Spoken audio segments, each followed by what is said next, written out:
Hai, apa khabar semua? Assalamualaikum. Cikgu harap hari ini semua sihat ya. Okey, cikgu akan teruskan hari ini dengan penerangan mengenai tajuk yang kelima iaitu memeriksa kualiti dan kuantiti pizza. Okey, baik. Apa dia kualiti, apa dia kuantiti? Okey, kualiti. Kualiti adalah keadaan sesuatu benda, buruk baik sesuatu ataupun mutu. Keadaan sesuatu benda. Baik buruk dia. Kualiti dia baik ke? Okey. Kualiti adalah pada dasarnya mengenai apa yang kita lakukan dengan baik dan lebih baik. Ia juga bermakna memastikan kita memenuhi keperluan pengguna perkhidmatan yang ditawarkan. Macam kita sebagai seorang peniaga contohnya, adakah kita memenuhi apa yang pelanggan kita perlukan? Okey, jelas ya, kualiti ni adalah sesuatu benda, baik buruk sesuatu. Nampak tu? Okey, faham ya? Jelas. Apa dia kuantiti pula? Kuantiti banyaknya sama ada jumlah, bilangan. Banyaknya bilangan sesuatu. Kuantiti boleh dibandingkan dari segi lebih atau kurang atau sama. Sama ada dia lebih atau kurang atau sama atau nilai berangka, nombor. Kuantiti ni boleh dikira ya, dari segi unit ukuran. Kalau nak tahu kuantiti ni boleh dikira, banyaknya sesuatu. Okay, faham? Okay, kita masuk terus kepada bentuk pizza. Okay, pizza datang dalam pelbagai bentuk dan saiz. Dalam pelbagai bentuk dan saiz. Bentuk bulatan merupakan bentuk pizza yang paling biasa. Awak semua pernah makan pizza, pernah buat pizza. Selalu yang kita nampak adalah pizza berbentuk bulat. Pernah jumpa tak pizza selain bentuk bulat? Percaya atau tidak, pizza datang dalam pelbagai bentuk. Kita je yang tak pernah jumpa. Tengok sini bentuk-bentuk pizza. Okey, sebelah kiri ni bentuk pizza yang biasa. Bentuk bulat kan? Yang ni kita dah biasa jumpa, dah biasa buat bentuk bulat. Okey, yang sebelah kanan bentuk pizza yang luar biasa. Ni bentuk ni macam bentuk tak jadi je kan? Lepas tu ni apa tengok bentuk apa muka binatang apa ni? Kucing, bentuk aiskrim. Ni bentuk-bentuk yang luar biasa. Sekarang kita tengok tekstur pizza. Pizza ni boleh jadi rangup atau kenyal. Rangup atau kenyal. Rangup atau kenyal bergantung kepada jenis kerak. Kerak dia tebal ke, kerak dia nipis ke. Keju menjadikannya kaya dan memuaskan. Keju ni nak menjadikan dia sama ada pizza ni mewah dengan apa mozzarella dia tu kan. Mozzarella cheese dia tu. Nampak macam kaya tu kan, menjadikannya kaya tu nampak apa pizza ni mewah. Topping yang benar-benar segar seperti lada, bawang dan cendawan. Lepas tu kita guna apa lagi? Daging yang penuh dan melempah seperti pepperoni atau sosis. Okey, kita tengok pula aroma pizza. Aroma, bau dia. Terutama bau yang menyedapkan. Bau yang jelas dan biasanya harum. Bau sedap Rasa daun bau pizza yang baru dipanggang yang dikeluarkan dari ketuha. Aroma dia jelas menggambarkan bau pizza ni kebanyakannya datang dari topping utama. Apa dia? Daripada cheese dia tu kan. Aroma tersendiri yang lain datang dari kerak. Biasanya digambarkan dengan rasa yang manis, masin, sedikit masam. Okey, warna pizza pula. Sebahagian besar pizza berwarna apa?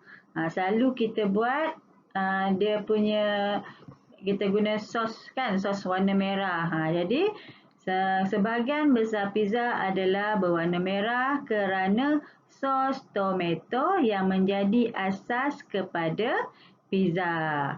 Tapi ada juga yang tak ada gunakan sos merah tu kan. Tetapi tiada sos tomato digunakan kepada jenis yang khusus seperti pizza hijau, pizza putih. Sebaliknya dia guna apa? Pesto atau produk tenusu seperti krim masam. Dia tak guna sos tomato warna merah tu. Seterusnya, perasa pizza dan rasa. Berapa banyak jenis pizza dan rasa yang ada? Berapa banyak yang awak tahu? Jawapannya, terdapat mungkin beribu-ribu kombinasi. Benda yang kita tak pernah dengar pun ada nanti. Terdapat kerak pizza yang berbeza, sos pizza yang berbeza dan pelbagai topping untuk dipilih yang berbeza antara satu sama lain dari segi rasa. Hari tu kan kita dah belajar, lain tempat lain dia punya sos dia, lain tempat lain dia punya pizza. Tu yang dia kata mungkin terdapat beribu-ribu kombinasi. Okey, faham ya? Baik, kita tengok beberapa contoh jenis rasa pizza yang ada.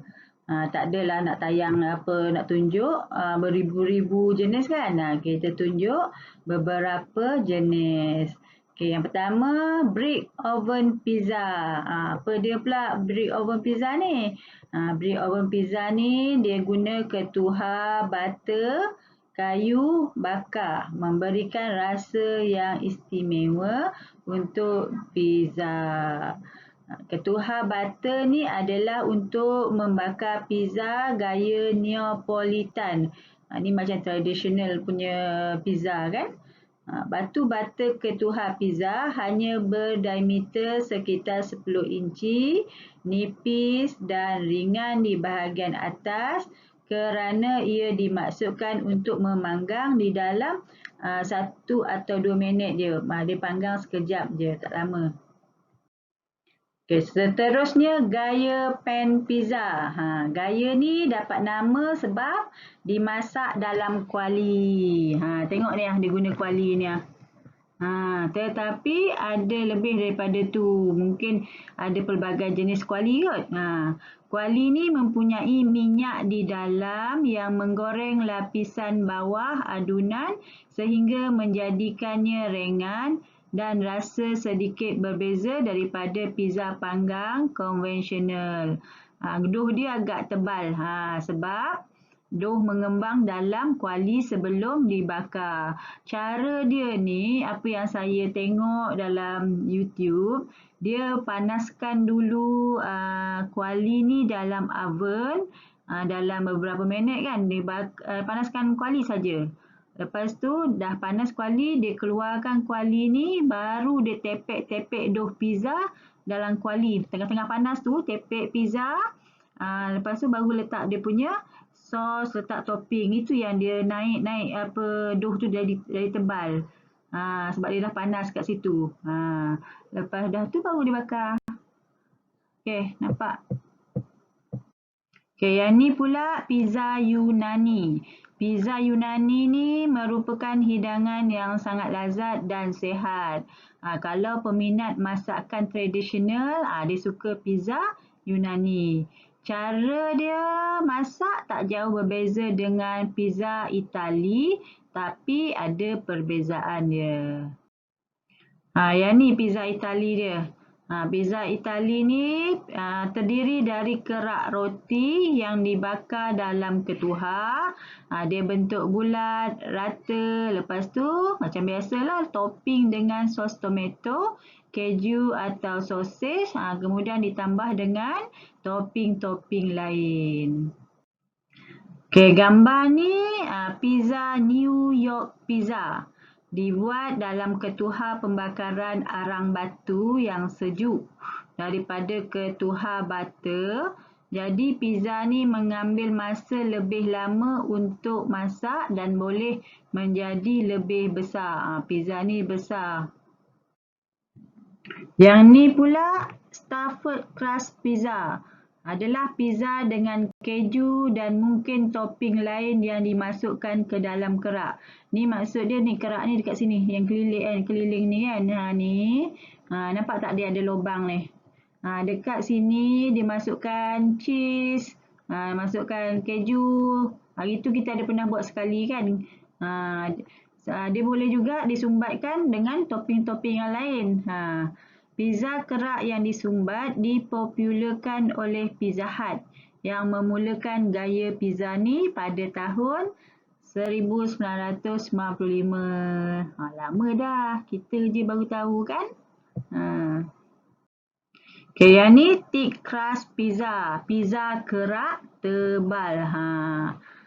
Dia pizza kerak tebal. Menampilkan kerak tebal, biasanya adunan dibiarkan naik selama 1 jam atau lebih dalam proses membakar menyebabkan jenis ini roti seperti kerak. Dah dibakar lama kan, jadi dia keras. Okey, tadi dia punya kerak tebal kan. Yang ni thin crust pizza. Pizza kerak nipis. Kekuatan atau mungkin tidak mengandungi yeast. Pizza kerak nipis mempunyai rangup. Kerak dia rangup. Biasanya kita jumpa pizza kerak nipis ni dekat mana? Diamond Pizza. Domino's. Okey, pernah makan kan? Dia nipis, lepas tu rangup-rangup kan? Okey, yang ini pula adalah pizza putih.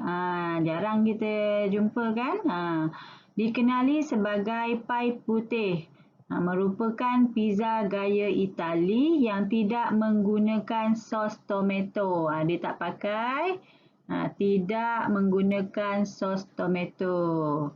Okey, adunan pizza ni daripada minyak zaitun, bawang putih, keju, garam dan kadang-kadang topping termasuk sayur-sayuran seperti bayam, tomato dan herba. Okey, ricotta. Ricotta adalah sejenis keju biasa digunakan pada pizza putih. Kalau kita selalu guna mozzarella kan. Yang ini dia guna ricotta untuk pizza putih dekat Amerika Syarikat. Kadang-kala sos putih seperti bechamel digunakan.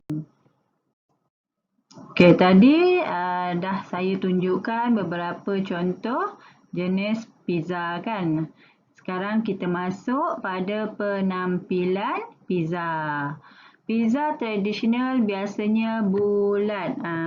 Bulat yang biasa kita buat adalah pizza bulat.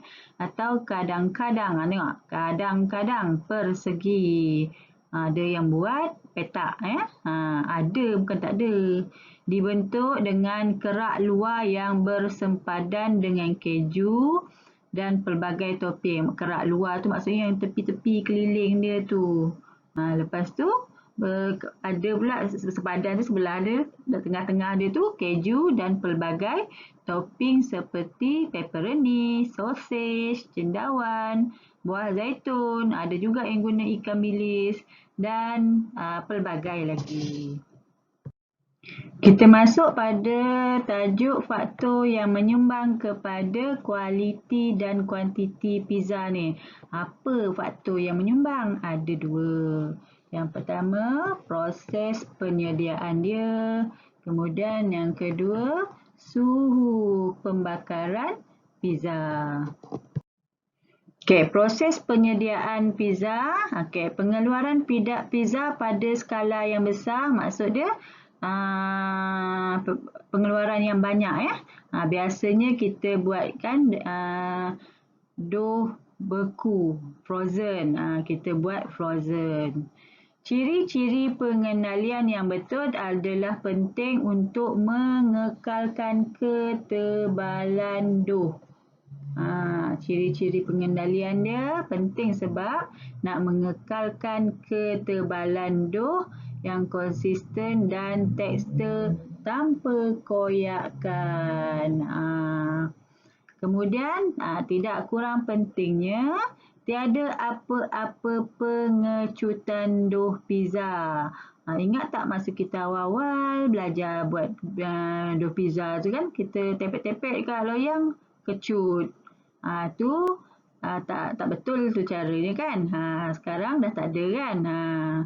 Tengok, tidak kurang penting, tiada apa-apa pengecutan dough pizza secara langsung, selepas memotong atau semasa membakar.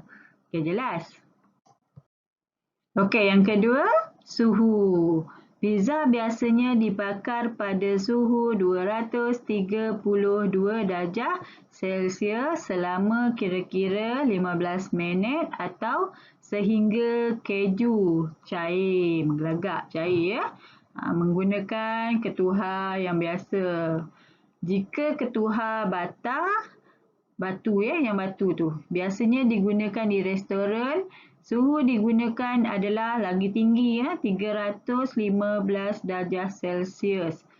Suhu benar-benar tinggi sebenarnya boleh menjadi satu perkara yang baik. Sebenarnya baik dia kata untuk memasak pizza dengan cepat. Suhu tinggi cepatlah dibakar kan. Pizza dihasilkan jadi dia berkerak lembap padanya, menjadikan anda kerak lembap kepadanya. Okey, jika memasak pizza pada suhu yang rendah, kerak dia lebih cenderung kering. Kalau tadi suhu tinggi, kerak dia lembap. Kalau suhu rendah, kerak dia kering sebab bakar dia terlalu lama. Okey, faham? Baik, setakat ni saja penerangan saya mengenai tajuk memeriksa kualiti dan kuantiti pizza. Cikgu harap awak faham penerangan yang cikgu sampaikan. Kalau tak faham, awak tanya semula dekat cikgu. Cikgu sedia menjawab. Okey, jumpa lagi kita di video yang seterusnya untuk tajuk yang terakhir. Okey, terima kasih. Jumpa lagi. Assalamualaikum.